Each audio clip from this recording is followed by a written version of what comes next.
Good morning students. Political science की online classes में आप सभी का एक बार फिर से स्वागत है। बीए पार्ट थर्ड के जो स्टूडेंट्स हैं उनका जो फर्स्ट पेपर है पाश्चात्य राजनीतिक विचारक, उसका फर्स्ट टॉपिक है आपका प्लेटो। जो आपके प्रथम विचारक हैं वो हैं प्लेटो। प्लेटो एक यूनानी विचारक थे जो एथेंस में जिनका जन्म हुआ। सर्वप्रथम इनका जीवन परिचय हम देखेंगे। जन्म हुआ इनका एथेंस में 427-28 ईसा पूर्व। प्लेटो जो थे, सर्वप्रथम मैं आपको प्लेटो के बारे में बताना चाहूंगी थोड़ा सा कि सर्वप्रथम यूनान में जो आए थे वो आए थे सोफिस्ट। सोफिस्ट जो थे वो धर्मगुरु थे जिन्होंने धार्मिक शिक्षा देना प्रारंभ किया यूनान में। इन सोफिस्ट का जो धर्मगुरुओं का जो प्रभाव था सबसे ज्यादा वो पड़ा था सुकरात पर।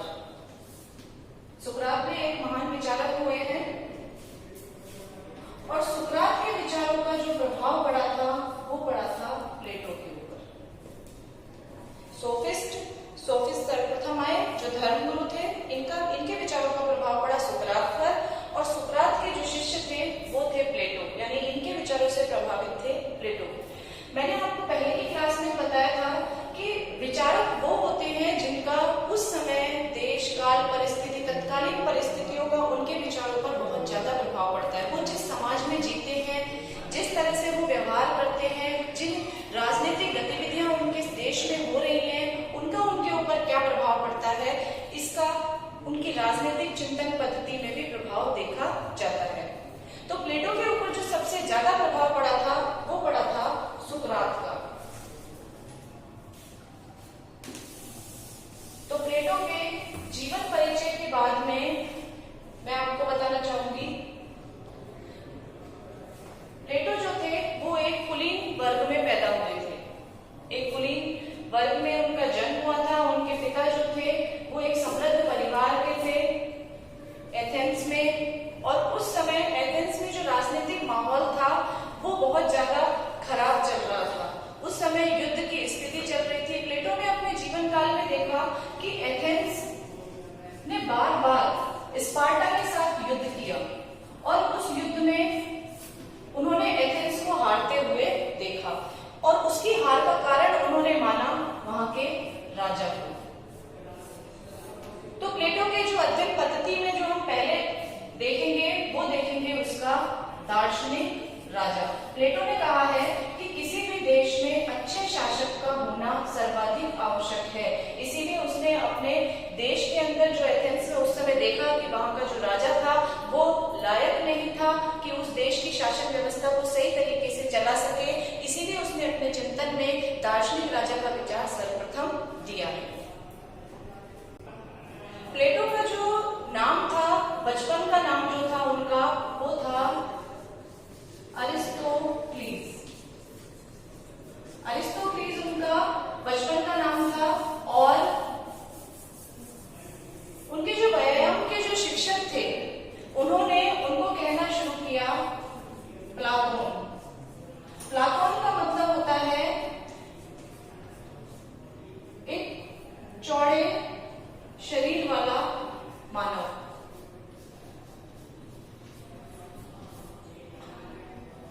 धीरे धीरे उनका जो नाम था वो प्लाटोन से प्लेटो पड़ा। प्लेटो बचपन से ही मेधावी थे। उनका इतिहास में, राजनीति में उनका विशेष लगाव था। वो युवा अवस्था से ही एक अच्छा राजनीतिज्ञ बनना चाहते थे, लेकिन परिस्थितियों ने उन्हें एक अच्छा राजनीतिज्ञ तो नहीं बनाया, लेकिन एक अच्छा दार्शनिक अवश्य बना दिया। क्योंकि उस समय एथेंस में जो चल रहा था उसको देखते हुए उनका दार्शनिक बनना ही उचित था। क्योंकि उन्हें उस समय एथेंस में जो राजा था उसके अंदर वो क्वालिटीज नहीं थी, उसके अंदर वो योग्यताएं नहीं थी कि वो एक अच्छे राज्य का निर्माण कर सके। ये था प्लेटो का जीवन परिचय। अब है प्लेटो की रचनाएं। प्लेटो ने अपने जीवन काल में विभिन्न रचनाओं का निर्माण किया। सर्वप्रथम उनकी जो रचना थी वो थी स्टेटसमैन। दूसरी रचना जो थी उनकी लॉज। वैसे तो प्लेटो पूरे जीवन में एक काल्पनिक दार्शनिक राजा के विचारक के रूप में जो प्रसिद्ध हुआ, लेकिन अपने जीवन के अंतिम क्षणों में उसने कानून को बहुत ज्यादा महत्व दिया और उसी को देखते हुए अपने जीवन के अंतिम क्षणों में उसने लॉज नामक ग्रंथ की रचना की। अगला जो उनका ग्रंथ था वो था मीनो, सोफिस्ट, क्योंकि वो सोफिस्ट विचारधारा से प्रभावित थे। रिपब्लिक, यहाँ पर रिपब्लिक का जो अर्थ है वो सिर्फ गणराज्य को लेकर प्लेटो ने नहीं लिया है, उन्होंने पूरे राज्य को लेकर के प्लेटो का रिपब्लिक का अर्थ बताया है।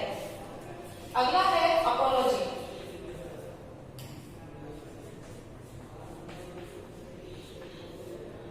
क्रीटो,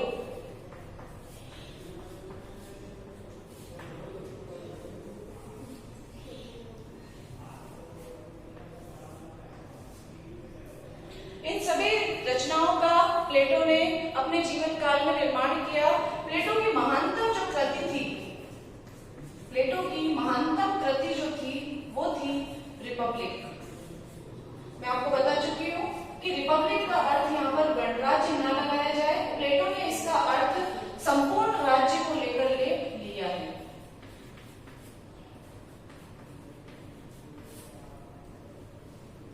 क्योंकि प्लेटो चाहता था कि उसके राज्य के ऊपर एक ऐसा राजा शासक करे जो कि उसके राज्य की तरक्की में सहायक सिद्ध हो। इसी प्रकार से प्लेटो की अध्ययन पद्धतियां, अगर आप चाहें तो आप सभी स्टूडेंट्स ये बुक्स के नाम नोट कर सकते हैं। प्लेटो की जो अध्ययन पद्धतियां थी उसमें थी सबसे पहले निगमनात्मक। निगमनात्मक का जो अर्थ है वो होता है दार्शनिक पद्धति। दार्शनिक पद्धति ऐसी पद्धति होती है जो दर्शन के ऊपर आधारित होती है, जिसमें आप ये कल्पनाओं पर आधारित कि आप एक ऐसा राज्य चाहते हैं, आप एक ऐसा शासक चाहते हैं, आप कैसी शिक्षा पद्धति चाहते हैं, वहां पे कैसी राजनीतिक व्यवस्था होनी चाहिए वो चाहते हैं, तो वो जो पद्धति आती है वो कहलाती है निगमनात्मक यानी दार्शनिक पद्धति।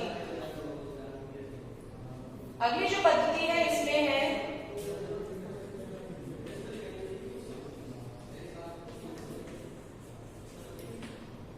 सादृश्यात्मक। अगली जो प्लेटो की पद्धति है वो है सादृश्यात्मक। इसके अंतर्गत प्लेटो की जो अगली पद्धति है वो है ऐतिहासिक। प्लेटो की पद्धति ऐतिहासिक इसलिए है क्योंकि इतिहास में इस पद्धति का और कोई जो उदाहरण है वो नहीं देखा जा सकता है।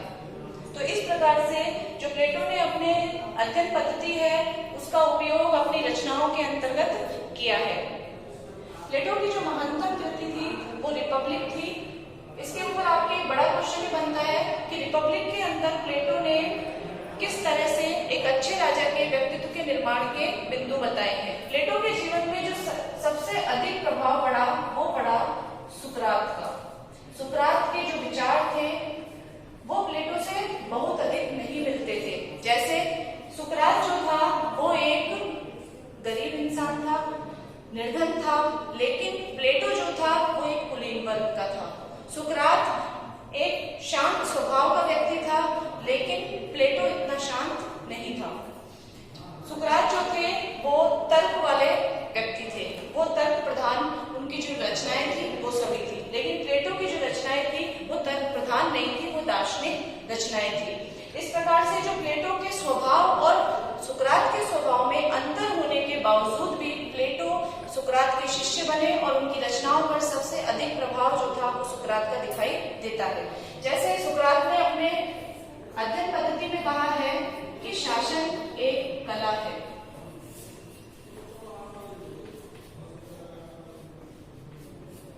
शासन एक कला है और प्लेटो इस बात को मानते थे कि शासन जो है वो एक कला के समान है जो हर इंसान में नहीं होती है। संपूर्ण मानव जाति में वो कला नहीं है कि वो किसी देश का शासन चला सके, एक कुशल राजनीतिज्ञ बन सके। इसीलिए उसने दार्शनिक राजा का सिद्धांत दिया कि एक दार्शनिक राजा को बनने के लिए एक लंबा वक्त एक इंसान को गुजारना पड़ता है। उसके कुछ उसने नियम भी बताए थे। जिसे हम आगे आने वाले अध्याय में पढ़ेंगे जब हम प्लेटो का दार्शनिक राजा पढ़ेंगे। दूसरा जो उसने पॉइंट दिया था वो दिया था सद्गुण ही ज्ञान है।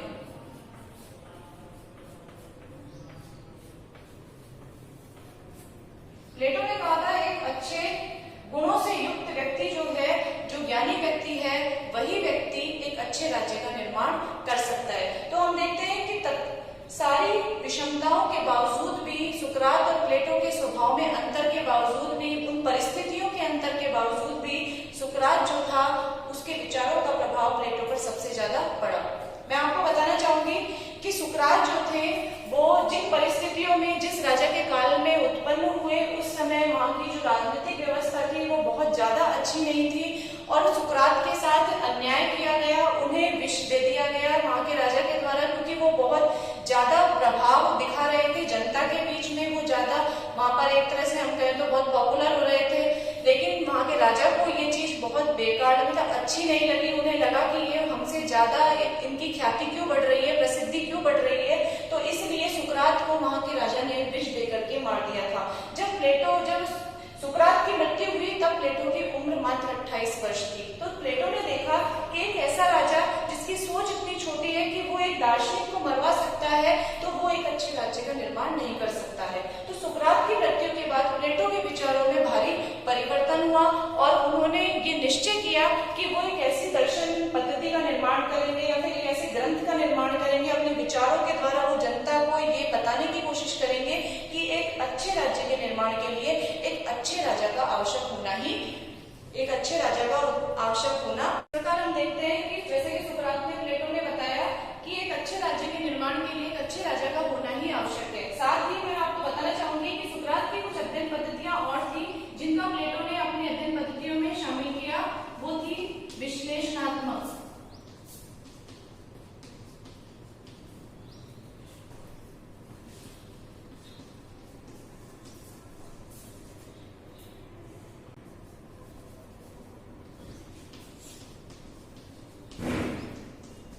विश्लेषणात्मक अध्ययन पद्धति और सौदेशात्मक अध्ययन पद्धति।